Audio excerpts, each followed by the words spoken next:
प्रभु यीशु मसीह में सभी भाई बहनों का हार्दिक स्वागत करता हूँ। आज एक बार फिर से परमेश्वर की प्रसन्नता के लिए आज हम वचन से कुछ अध्ययन करेंगे। लूका रचित सुसमाचार और उसका 8 अध्याय कलम 40। जब यीशु लौटा तो लोग उससे आनंद के साथ मिले, क्योंकि वे सब उसकी बाट जो रहे थे। आनंद के साथ मिलना क्या है? बाढ़ जोहना मतलब क्या है? जब किसी हमें कोई चीज़ मिल जाता है जो हमारी आवश्यकता का है, या हम काफ़ी दिन से उस चीज़ों का इंतज़ार कर रहे होते हैं, जैसा बाइक, घर, शादी, नौकरी, पैसा इत्यादि। जब हमें मिल जाता है तो हमें बड़ी आनंद होता है, बड़ा खुशी होता है, हम एंजॉय करते हैं।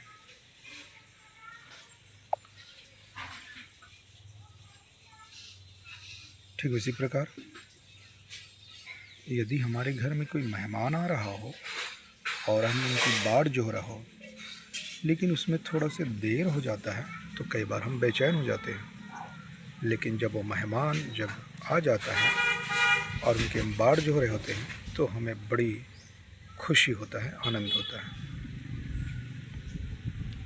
या हम किसी रिश्तेदार के घर जा रहे होते हैं तो लोग हमारी बाट जोह रहे होते हैं और बीच में किसी कारण से उनको लेट हो गया तो उनका बड़ा दुख होता है कि इतने देर तक क्यों नहीं आ रहा है, आ जाना चाहिए था, क्योंकि मैं उनके बाट जो रहा हूँ। लेकिन जब मिल जाते हैं तो उन्हें बड़ा आनंद होता है इत्यादि। मैं बात कर रहा हूँ यहाँ पर परमेश्वर यीशु बाइबल का आत्मिक आनंद क्या है। देखिए, मनुष्य के जीवन में कुछ न कुछ कष्ट तो हमेशा होता है, तकलीफ, पीड़ा, दर्द, व्याकुल, जैसे बीमारी, एक्सीडेंट, मृत्यु, शादी का न होना, नौकरी का ना लगना, बच्चों की फीस ना देना, घर की ज़रूरत पूरा न होना, सेवकाई में तकलीफ होना, या एक गंभीर बीमारी हमारे जीवन में होना, और हमें सामाजिक प्रताड़ना या शताव का सहना या झेलना, या हमारे पास कोई कार या मोटर या साइकिल नहीं है उसके लिए तकलीफ इत्यादि। ऐसा कई हो सकता है हमारे जीवन में। लेकिन मैं आपको बताना चाहता हूँ, यदि मेरा और आपका विश्वास निष्पक्ष मन से यदि यीशु मसीह में है तो याद रहें, हमारे जीवन में कितना भी कष्ट या तकलीफ या पीड़ा और दर्द हो, हमें आनंद के साथ परमेश्वर से मिलना चाहिए, परमेश्वर के पास जाना चाहिए, परमेश्वर को ढूंढना चाहिए, वचन को ढूंढना चाहिए, उनके सामर्थ्य को ढूंढना चाहिए, उनके प्रेम, उनका भयानक और अद्भुत और बड़े काम को ढूंढना चाहिए आनंद के साथ। यदि मुझसे कोई बोले, ब्रदर हमारे जीवन में तो इतना तकलीफ और कष्ट है, तो कैसे आनंद के साथ हम प्रभु से मिले या प्रार्थना करें, तो मैं आपको बताना चाहता हूँ, दोस्त, मनुष्य के जीवन में ऐसा कोई दिन नहीं होगा जो केवल आनंद ही होगा, कष्ट नहीं होगा। या संसार में ऐसा कोई भी व्यक्ति नहीं होगा जो हमेशा आनंद रहे। हर व्यक्ति कहीं न कहीं पीड़ा, दर्द, तकलीफ है। इसका सबसे बड़ा कारण है मनुष्य के अंदर में एक पाप का स्वभाव होता है। आदम और हवा का वो संतान है, वो शरीर और इसी संसार में है, और इस संसार का वर्तमान का ईश्वर 2 कुरिन्थी 4:4 शैतान है। इस बात को मसीह ना भूलें। एक बार मेरे साथ क्या हुआ, एक बार मैं एक जगह में सेवा कर रहा था। मुझे कुछ काम से अपने एक पुराना स्कूटर था उन दिनों में, उसको लेके मैं घर आया, और घर से मैं पुनः जब मैं जा रहा था अपने सेवकाई अपने परिवार के साथ मिलने के लिए जहाँ पर मैं था, तो करीबन जाते जाते मुझे शाम हो गया, रात हो गया, तो एक जंगल पड़ा बीच में, उस जंगल में करीबन 6:30-7 बज गया रात। बरसात का समय था, बिजली चमक रहा था आसमान में, पानी रिमझिम रिमझिम गिर रहा था। लोग बताते हैं कि उस रास्ते में 5 बजे के बाद, 5:30 बजे के बाद रास्ता पूरा क्लियर बंद हो जाता है, कोई आता जाता नहीं है। घनघोर जंगल था। मेरा गाड़ी में पेट्रोल समाप्त हो गया वहाँ पर, और जंगल में फंसा हूँ। पानी गिर रहा है, बिजली चमक रही, कोई नहीं है मेरा मदद करने वाला। लेकिन उस समय मेरे मन में बहुत सारा ख्याल आया, यदि कोई नहीं मिलता है तो मैं क्या करूँ? जंगल में कोई शेर भालू आ गए तो मैं क्या करूँ?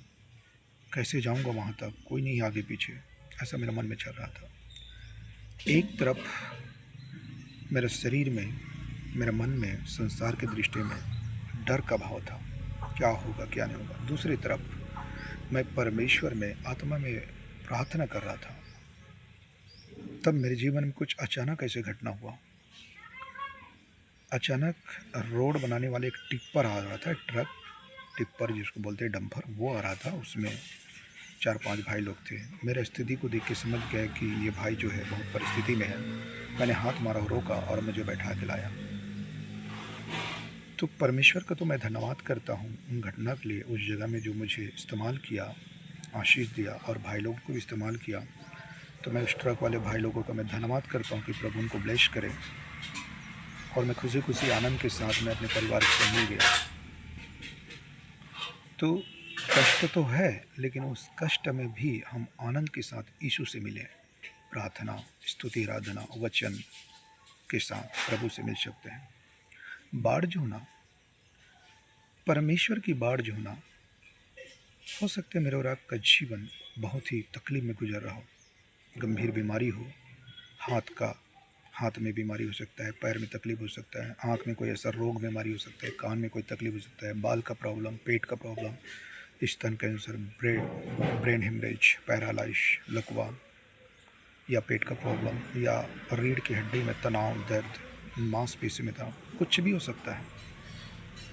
हो सकता है कोई गंभीर बीमारी हो, या हमारे घर में पैसे ना हो, गरीबी हो, हमारा काम बिगड़ रहा हो, होते होते बिगड़ जा रहा है, हमारे बच्चे ढंग से पढ़ नहीं पा रहा है, घर नहीं हमारे पास, इत्यादि। लेकिन परमेश्वर के विश्वास के साथ यदि उसके वचन की बाढ़ जो होते हैं, और निष्पक्ष मन से प्रभु की बाढ़ जो के प्रार्थना करते हैं, अपना आशा उन पर लगाते हैं, परमेश्वर की भाव को समझ जाते हैं, आत्मिक रीति से उनकी बताए हुए मार्ग में चलते हैं, चाहे हमको लोग ठट्ठा मजाक कर रहे हो, हंसते हो, या हमारा जीवन की परिस्थिति कैसा भी हो। दोस्त, मैं आपको बताना चाहता हूँ, यदि मैं और आप प्रभु की बाढ़ जो होंगे, प्रिय बंधु, यदि हम प्रभु की बाढ़ जो होंगे, तो अवश्य प्रभु हमें अपने बड़े बड़े काम से, भयानक कामों से आशीषित करेगा, जिसको मनुष्य की सीमित बुद्धि प्रभु को कभी समझ नहीं पाता। परमेश्वर के सामर्थ्य काम को मनुष्य के स्वभाव और मन कभी नहीं समझ पाता, क्योंकि मनुष्य की कैपेसिटी बस इतना ही होता है, सीमित होता है, प्रभु के काम को नहीं समझ सकता। इसलिए अपने जीवन के सारे हालात को, बातों को, कामों को प्रभु के चरणों में रखे, अपने जीवन को प्रभु के हाथ में देके यीशु के साथ आनंद से मिले, और यीशु के बाढ़ जो है। आमीन।